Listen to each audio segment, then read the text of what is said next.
friend and mentor. And my art teacher then in high school, maybe even my junior or senior year, she said, Kelly, would you like to try acrylics? I think it was because I had made such a mess. I'm painting and I'm dragging my arm through it. I couldn't wait. I wanted to keep painting, and then I would smear the oil paints and the turpentine and the liquids. They all stunk so bad, and at that time there weren't any safe ones. They were all toxic. So I think she did it out of self-defense. But once I started painting in acrylics, there was no looking back. It was like, yes, I can paint. I didn't realize until I was like 30 that I binge paint. And I have to just, once I start, I'm just like, I have to set an alarm to get up and move around, or else, especially now, because otherwise I was like, I sat down for 3 hours and I haven't moved.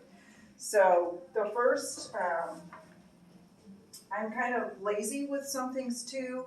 I don't have a basic palette. I buy as many colors as I can find. I like all the colors. So, and sometimes it's shortcuts.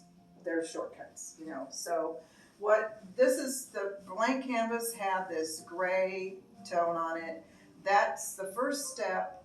I mix a color. Usually it's a cool color. This one is lavender. And sometimes it's dark blue, purple. A lot of times it's kind of a complementary color to what I'm going to end up with on the painting. So, but this one happened to be gray. I changed my mind about what I was going to paint on it, so it really wasn't. But that's a loose, lots of water and paint, and sometimes a clear medium to get in all of the little notches, all the little grooves of the canvas, so that there's no white canvas that can accidentally peek through with these thin layers. If I don't get it all jammed in there, then sometimes you don't want that to show through after you're done. So first coat this, and then the second coat is always kind of finding what the colors are going to be, and it's a little thin. I can use a little bit of water, but you really need to make sure that you don't water your acrylics down too much, or they won't stick. Acrylics, pigment in a binder, and the binder, you don't want to water the binder down. And again, I still have to scrub that in to make sure I'm not gonna.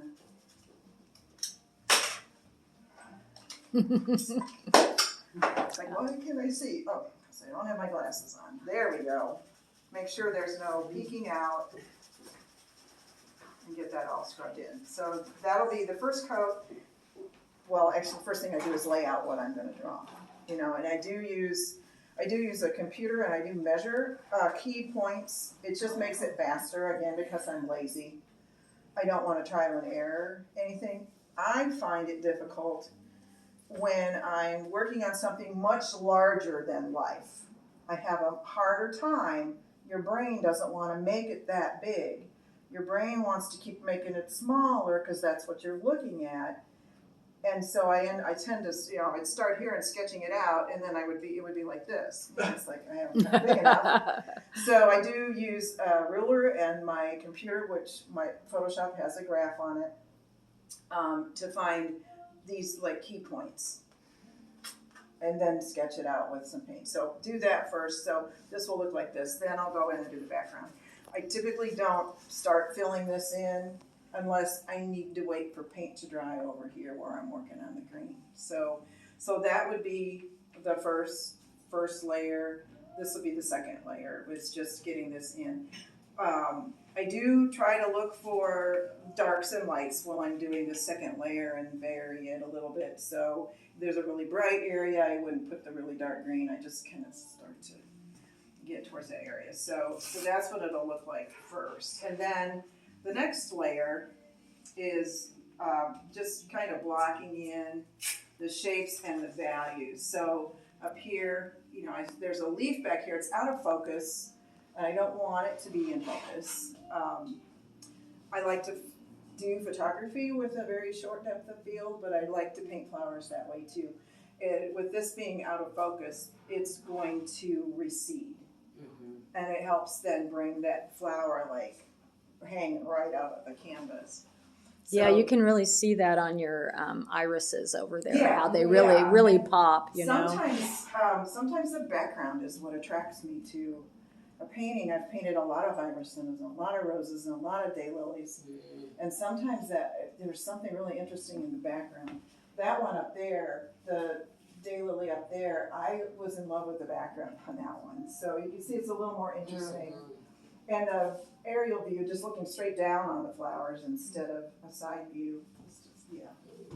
So then this, I'm gonna find. I'm sorry, I came a minute late. What does the tape represent? Is that This is, I laid out the canvas for this demonstration. So I've got layer 1, layer 2, layer 3, layer 4. So I'm gonna go through there and fill in the layers so you can see how each layer gets. I was worried you painted with that tape. No. I feel better. No. That would be hard. That would be hard. Yeah.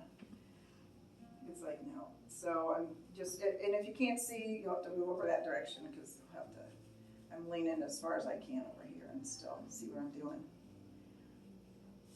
And colors are, they don't make it, they might, but I don't own it yet. A green out of the tube that looks like real green. Which two colors are used to mix it? So I'm working, I just picked up some, Hooker's Green is a really great green. This is a Hooker's Green dark and a Hooker's Green medium. And Hooker's Green, yeah. And they're still a little too green, but I'm also throwing in a little bit of burnt sienna. I was gonna say my dad always said burnt sienna and Payne's gray. He couldn't paint without those two colors. Yeah, and I just started using that right? Yeah, he said sienna. burnt sienna and Payne's gray. Is that a reddish looking? Yeah, It's kind of brownish cinnamon color, kind of. Yeah, Yeah. cinnamon's a good, light cinnamon. So interesting.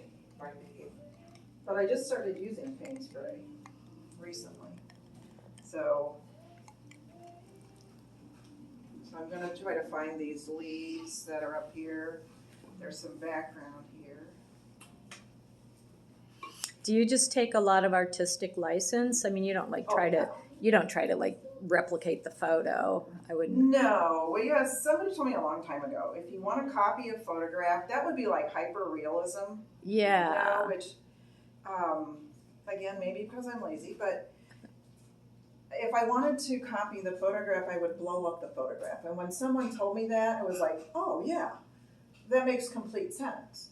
I want artistic license. I want to be able to move things. I want to, I don't want this leaf to go right up out of the corner of the canvas. That's a bad composition. Yeah. So I'm making sure, so I move stuff all the time and make them smaller and bigger and I eliminate things. It's like if there's something and I cannot figure out what the heck it is, it just becomes stark background. And I'm not going to try to fake it and then have it not look like what it's supposed to look like. Realism is my thing. I'm always going to paint realism. I have tried Impressionism because I thought that looks like so much fun and, but I got through a part of a painting and then I was, sorry, to concentrate.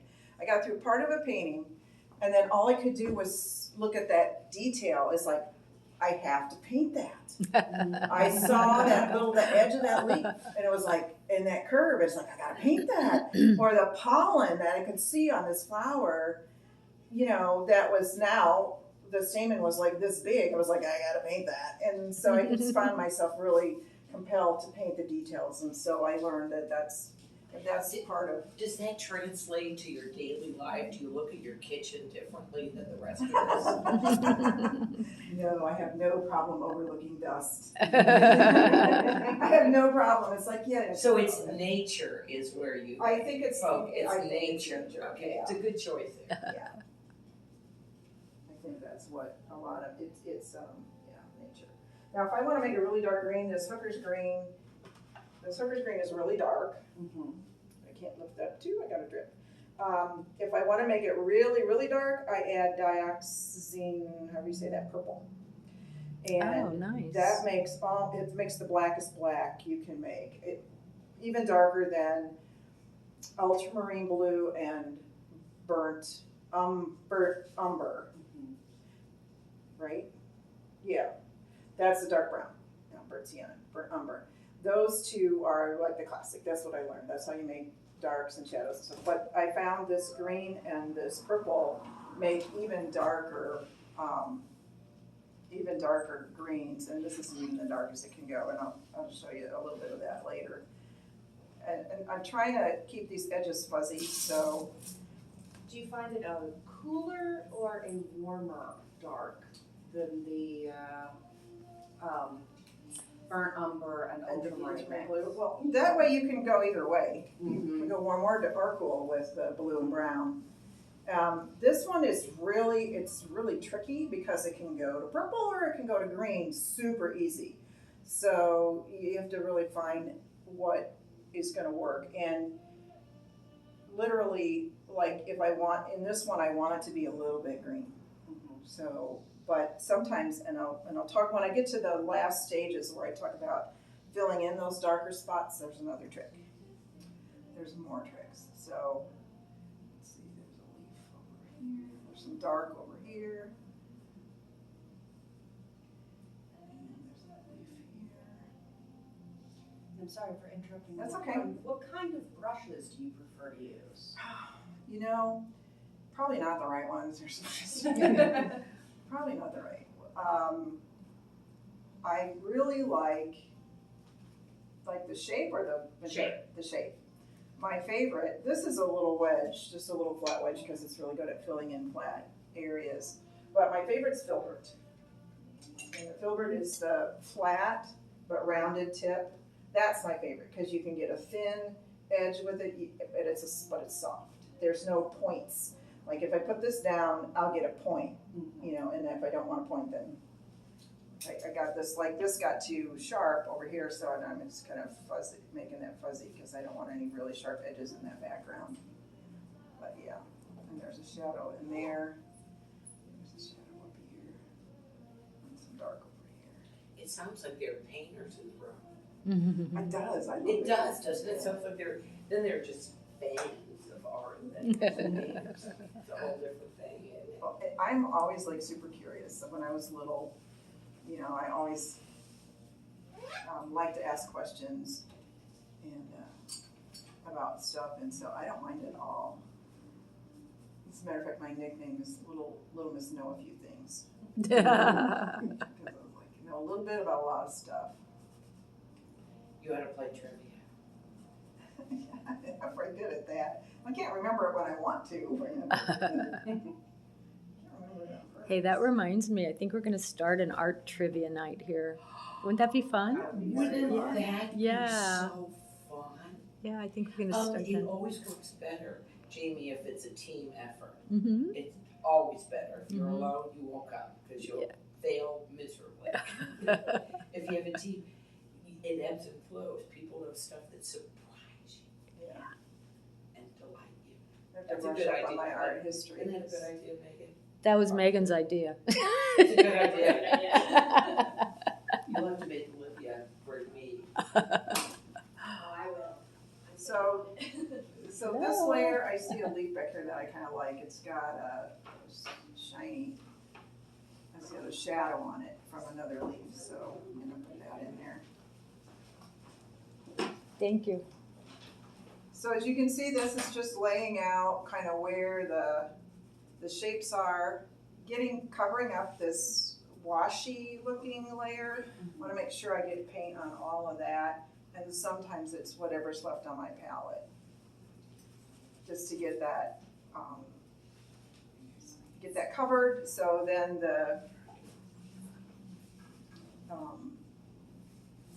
they don't have a watercolor look, you know, with that underneath layer on there. So that would be kind of like layer number 2, which is this layer in here. How getting long does everything it in. take to dry? And do you have to wait for it to dry in between layers? Yes, you do, especially these first layers, Uh-huh. because it'll dry to the surface in like 10 minutes. Wow. Right to the touch, but it won't be dry underneath. Yeah. So if you start scrubbing on it again with another brush, you're gonna lift that right up and go right back down to where you started. That And makes so much sense. you're gonna lose what you just put on. So yeah, these first couple layers that have more paint, I will typically be working on 2 paintings at a time. Mhm. And sometimes 3 if it's going fast. And just start 3, the beginning stages of 3. As soon as I get to the stage where I don't have to really wait for paint to dry because I'm doing thin layers and moving around a lot, and it's going to be dry before I get back, then I stick with 1. I'll stick with 1. So then once the background, really I'll paint the whole background finished before I go back in and paint these, but I'm going to do that right now because I want to not get too far ahead over there. That's a beautiful shade of pink, by the way. Thank you. That's, I'm going to try to replicate that. This pink is out of the tube, and it's not right. I've got a little bit of a red that I'm going to put in there and a little bit of yellow Oh. to kind of, I don't mix up a lot of paint, and then I just make it dull, so on purpose. And it's a little bit warm up there. There's cool pinks and warm pinks in this flower, so I just want to cover up that gray right now. And there's a cool pink up in this little petal up here is cool. So I'll just take that same pink and add a little bit of ultramarine to it. And these layers can be exaggerated. They don't have to be exactly what I want. And I don't worry about the edge right now because the green is, I want to have room for the green to come in a little bit, and then when I go back to do, when the background is done and I go back to do to start the flower, then I will make the edges exactly where I want them to be. But I allow a little room. Will you use a different brush for that? Yeah, this is just a fill-in brush. I see. So one of the things that I've transitioned to using acrylics recently. I was a digital painter for a really long time. So basic painting and techniques, but on a digital screen. Yeah, However, AI has really put a damper on that for a lot of people. So trying to teach myself acrylics because I'm like you, I do not have the patience for oils. But one of the things that's been driving me insane is how acrylics dry darker than you put them on. How on earth do you learn to match your values if you say let a part dry and then have to come back and match it later? Excellent question. That is a good question. Excellent I question. had no idea they dry dark. Liquitex, I use Liquitex paints. I started using Liquitex paints. I'm 68. I don't want to learn, even when I was 50, I didn't want to start learning new.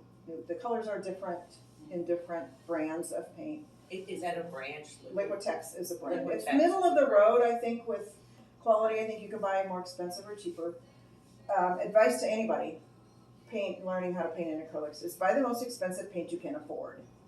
You get better pigments and you get better binders the more expensive the paint is. So some of the Liquitex colors are a little translucent, but I've learned to use them. Where that color maybe in a Winsor Newton might be more opaque, might have more pigment in it, so less opaque. So drying darker.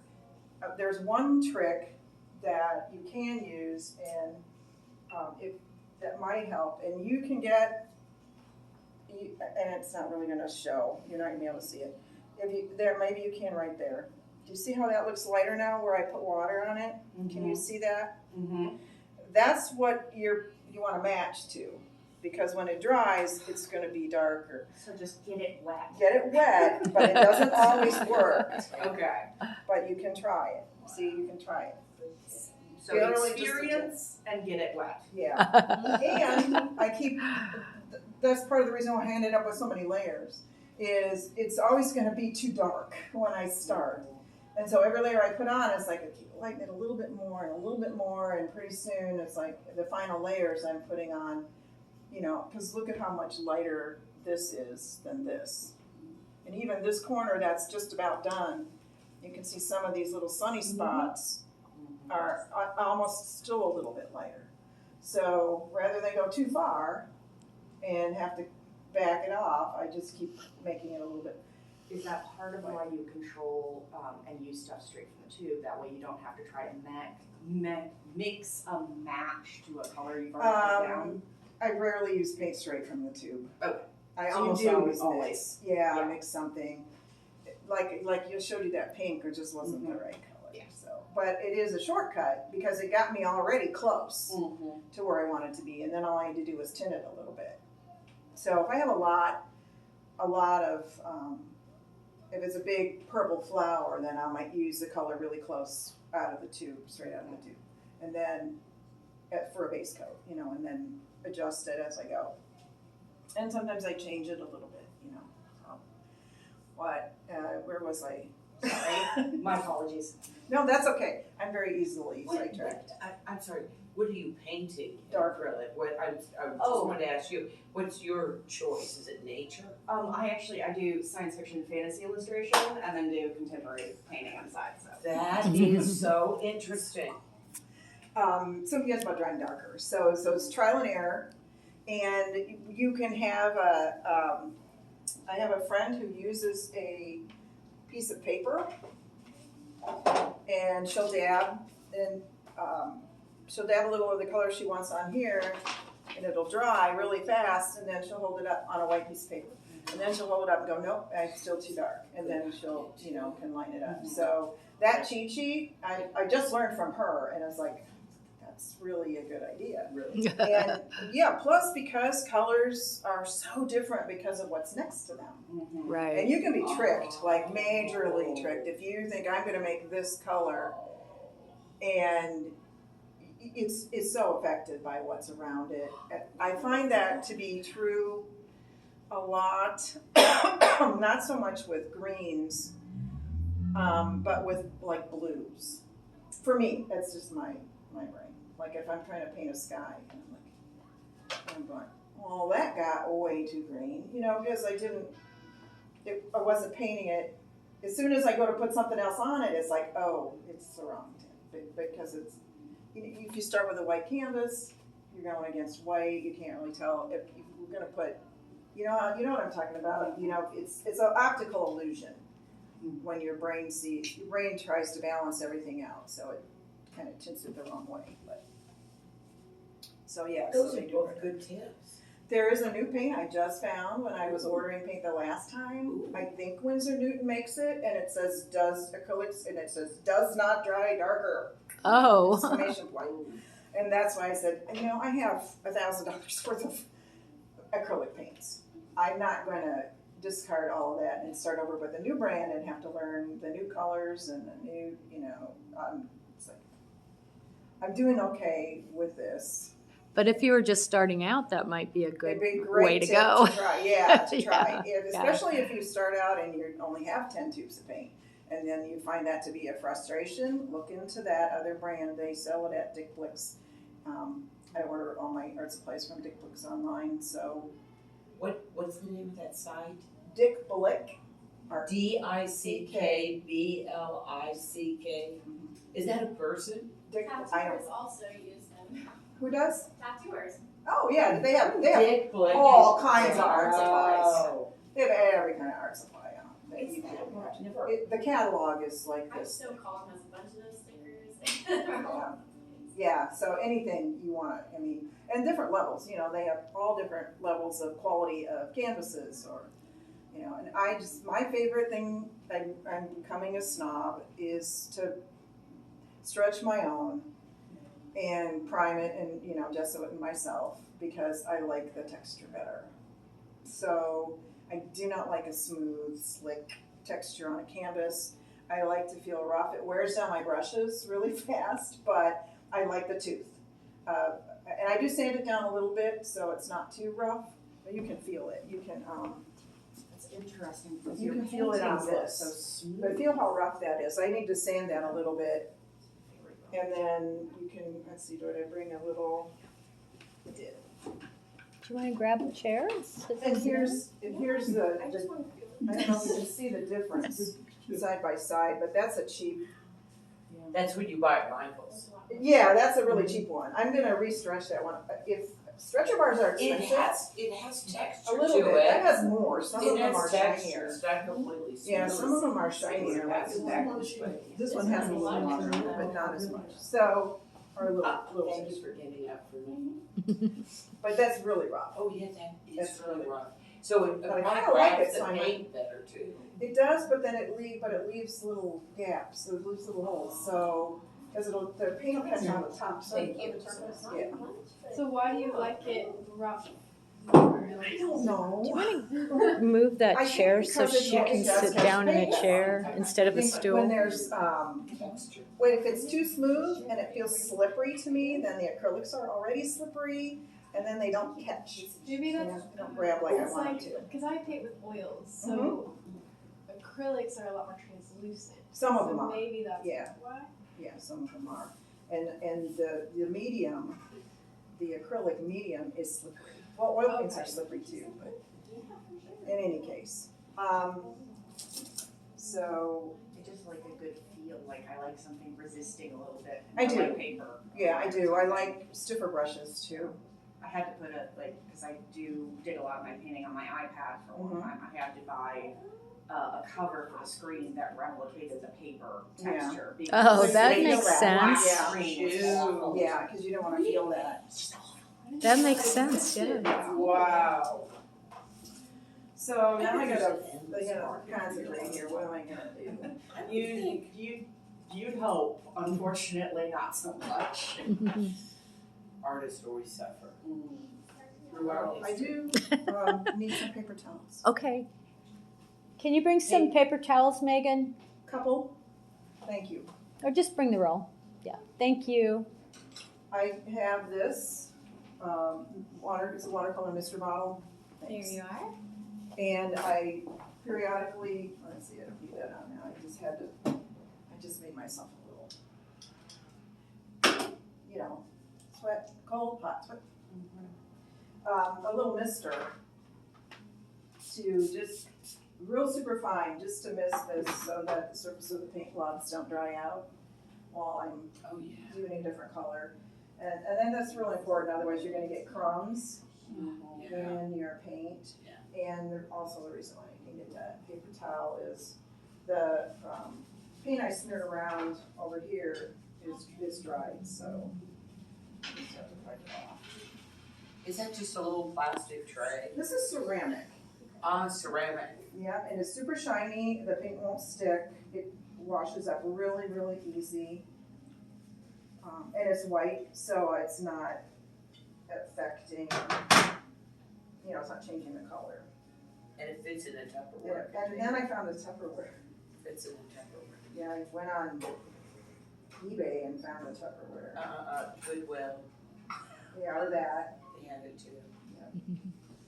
So then the second layer is gonna be, this here. The third layer is gonna just start to add some more details and texture. So I'm gonna do that here in this section, just to see. This photo is not completely super accurate.